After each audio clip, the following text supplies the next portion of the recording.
Bismillahirrahmanirrahim. Alhamdulillahi rabbil alamin.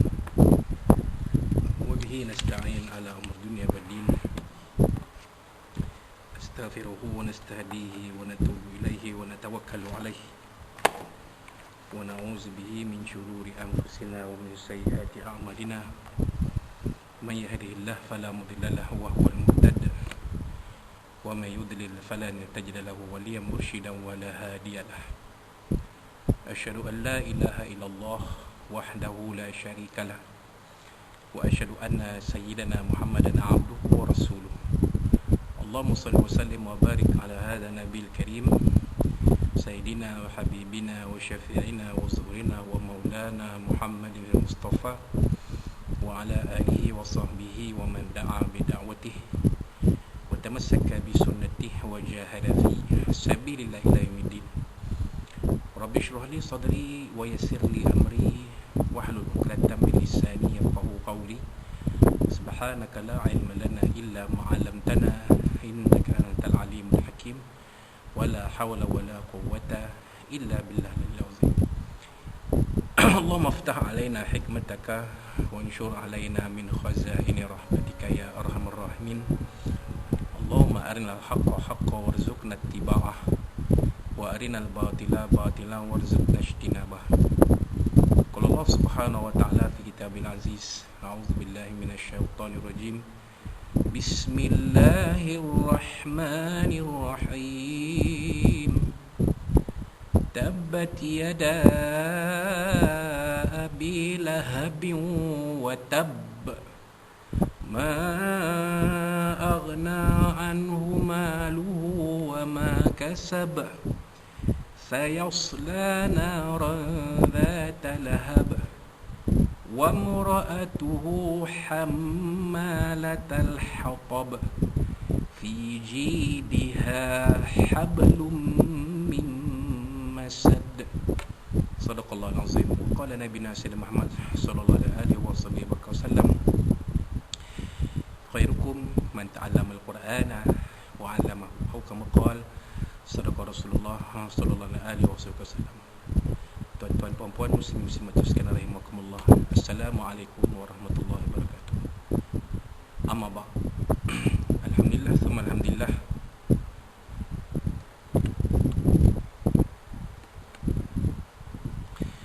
Alhamdulillah thumma alhamdulillah, pada malam ini 10 Safar 1442 Hijriah bersamaan 27 September 2020, kita panjatkan setinggi puji dan syukur kepada Allah Subhanahu Wa Taala yang memberikan kita sekali lagi kesempatan untuk bersama-sama dalam majlis ilmu ini yang merupakan satu taman dari taman-taman syurga Allah Subhanahu Wa Taala.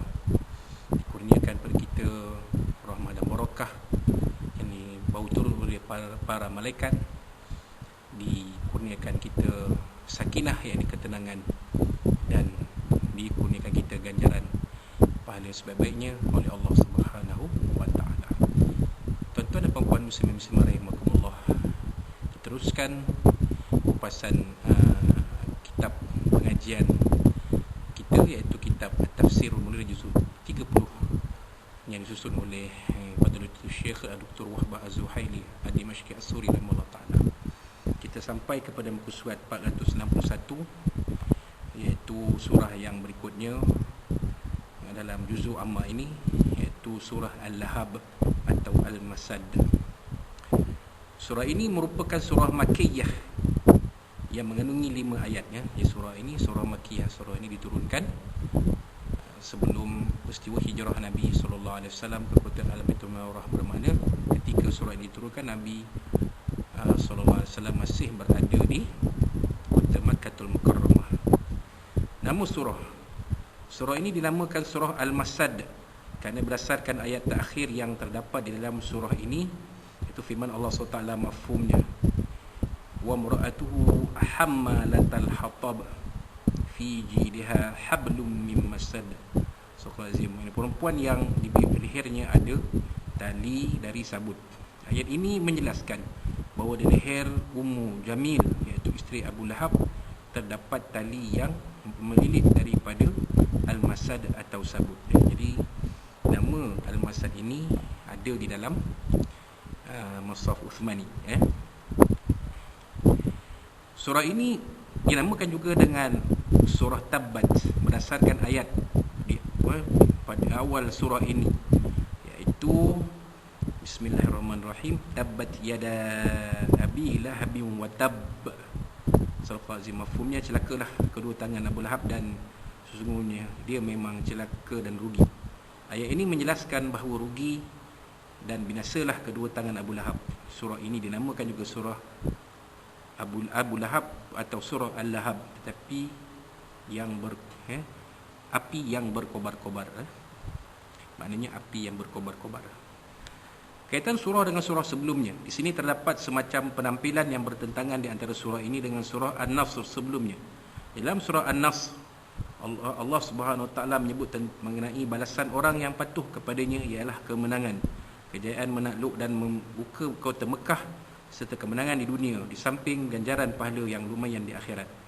Maka dalam surah ini Allah SWT menyebutkan balasan bagi golongan penderhaka yang mendapat kerugian di dunia dan azab yang pedih pada hari akhirat. Jadi kalau dilihat seolah-olahnya macam ada satu kontradiksi ataupun pertentangan, tapi sebenarnya Allah SWT susun begitu untuk manusia melihat siapa yang berjaya dalam perjuangan dalam kehidupan mereka di dunia, yang beruntung dalam kehidupan mereka di dunia, dan siapa yang celaka dan rugi kehidupannya di dalam dunia sampai ke akhirat. Wallahu alam. Kandungan surah Makkiyah ini mengandungi perbahasan menyeluruh tentang nasib Abu Lahab. Abdul Uzza bin Abdul Muttalib, bapa saudara Nabi SAW. Surah ini juga menyentuh tentang nasib isterinya yang bernama Ummu Jamil, Arwa binti Harb bin Umayyah, yang juga merupakan saudara perempuan Abu Sufyan. Surah ini memaparkan kemusnahan dan nasib malang Abu Lahab yang menjadi musuh Allah SWT dan musuh Rasulullah SAW di dunia. Abu Lahab dicampakkan ke dalam neraka Jahannam sebagai balasan kerana sentiasa menyakiti dan memusuhi Nabi SAW. Beliau sentiasa menghalang manusia daripada beriman kepada Allah SWT dan Rasulnya. Begitu juga isterinya yang bersekongkol dengannya turut mendapat azab pedih daripada Allah SWT.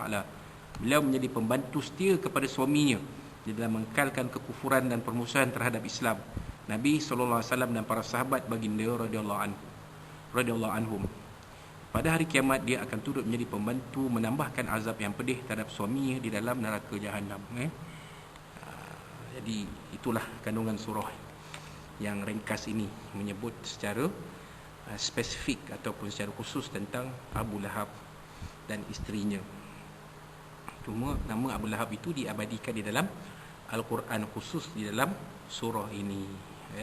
Bermakna Abu Lahab ini memanglah Allah SWT sudah cop dia masuk ke dalam neraka Allah, wa'alaikumsalam, pada kita. Sebab turun surah, menurut Abdullah bin Abbas radhiyallahu anhu, seperti yang sabit diriwayatkan oleh Imam Bukhari, Muslim dan lain-lain lagi, bahawa ketika diturunkan ayat ayat surah Asy-Syu'ara ayat 214. Surah Asy-Syu'ara ayat 214. Kita lihat Surah Asy-Syu'ara 214.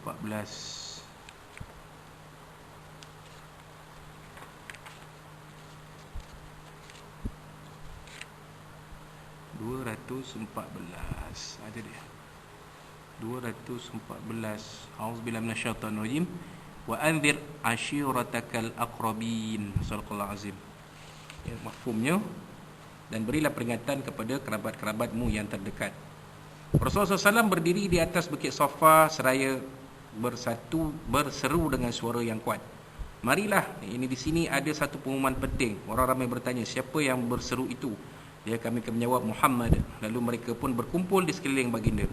Nabi SAW berkata, wahai Bani Fulan, wahai Bani Fulan, wahai Bani Abdul Manaf, wahai Bani Abdul Muttalib. Setelah mereka berkumpul, Nabi SAW berkata, apa pendapat kamu semua jika aku memberitahu kamu bahawa terdapat tentera berkuda yang bersenjata di sebalik bukit ini? Adakah kamu mempercayai aku? Mereka menjawab, kami tidak pernah melihat kamu berdusta. Lalu Nabi Muhammad sallallahu alaihi wasallam bersabda, sesungguhnya aku ini adalah seorang utusan